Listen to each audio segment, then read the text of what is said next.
The Ottawa Senators have made a coaching change and relieved Paul MacLean of his duties. All right. I guess that comeback win wasn't good enough.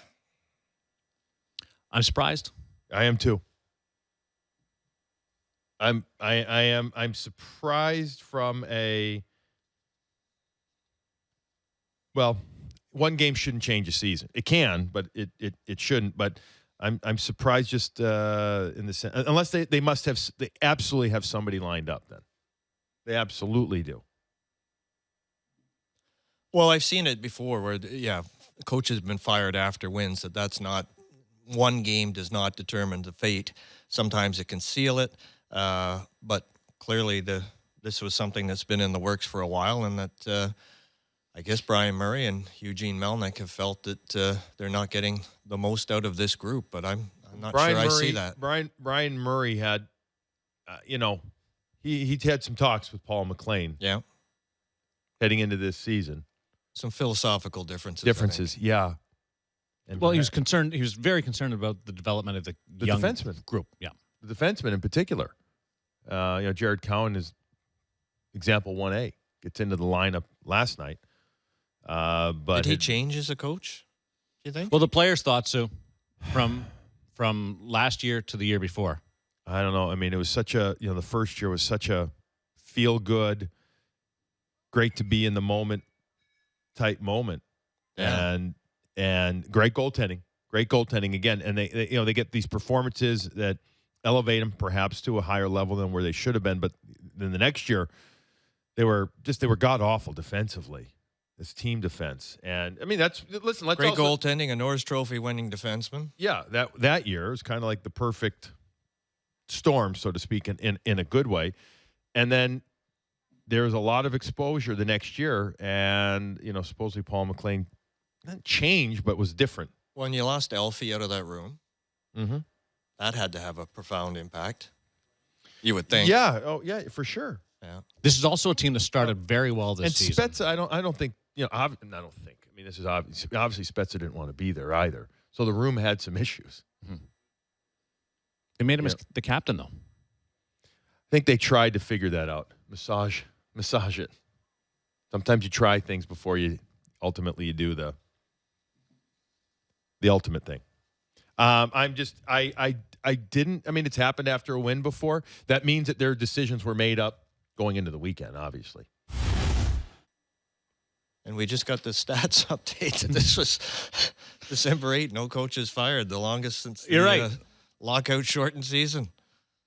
Matt Marchese, the producer, was asking me this morning, when was the last time we've gone this deep into a season without a coach being fired?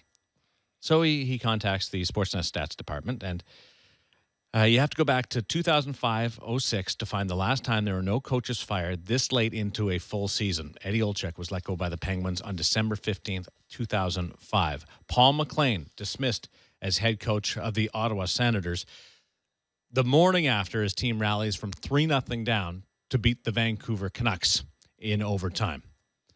There was rampant speculation that this was going to happen if they lost last night, but they obviously made up their minds. Very rare. They made up their minds before the weekend. They absolutely did then. So then there was a tweet that he met with Melnyk and Brian on Friday going into that weekend, and I'm not sure what would have been determined out of that. They don't play again until Thursday, correct? That's what I have. They don't play again until Thursday against when the LA Kings come to town. So I'm sure they've had if they haven't talked to anybody, they've considered their options, and I guess they figure they've got a few days, and which in hockey season can be an eternity. To figure something out. Inevitably, obviously Dave Cameron's there; they can step. Yeah, inevitably, I think if you're a coach of a struggling team and you look at your schedule, you fear those 3 and 4 day breaks because those are the ones when typically managers jump and pounce on the opportunity to make that change. So. Yeah, they've got an option from within, and there are options outside, I suppose. Where do you think blame falls here? Is this on the players? Should the players? Is it fair for this roster to take the fall for this decision? I.e., is this team good enough? No. Or significantly better than their record? And they're 500 right now. Right. No, I thought this is where. Yeah. This is where. No, I don't.